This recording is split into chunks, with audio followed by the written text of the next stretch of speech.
Et on retrouve tout de suite Et si c'était ça le bonheur avec Faustine Bollard. On commence comme tous les jours par son billet d'humeur.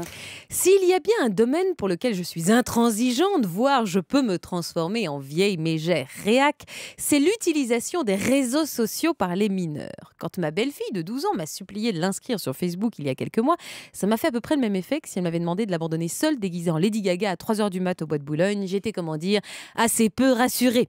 Mais j'ai cédé devant son insistance, non sans lui faire promettre de m'accepter immédiatement comme amie pour que je puisse surveiller ses faits et gestes.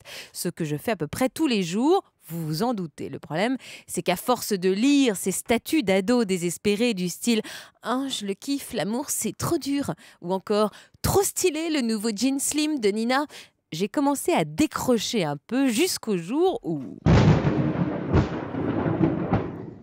La coquine annonce sur son Facebook qu'elle vient d'arriver sur son lieu de vacances. Et là, juste en dessous, un homme, la cinquantaine, une boucle d'oreille et le regard un peu louche, commente avec un trait douteux « Salut toi et bienvenue ».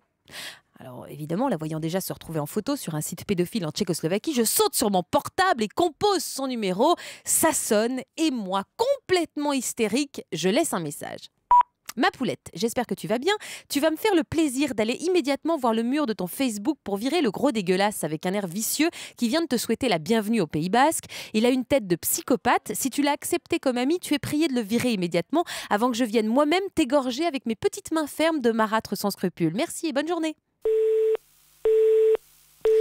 Je me sentais déjà mieux, mais ce fut de courte durée puisque quelques heures plus tard, j'appris de la bouche crispée de la mère de cet enfant que ce gros dégueulasse en question était un de ses meilleurs amis que la petite connaissait d'ailleurs depuis sa naissance.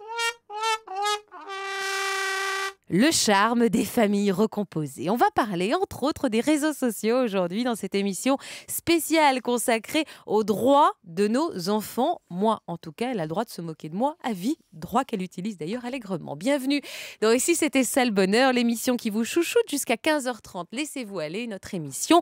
Dans notre émission, notre priorité, c'est vous. Europe 1.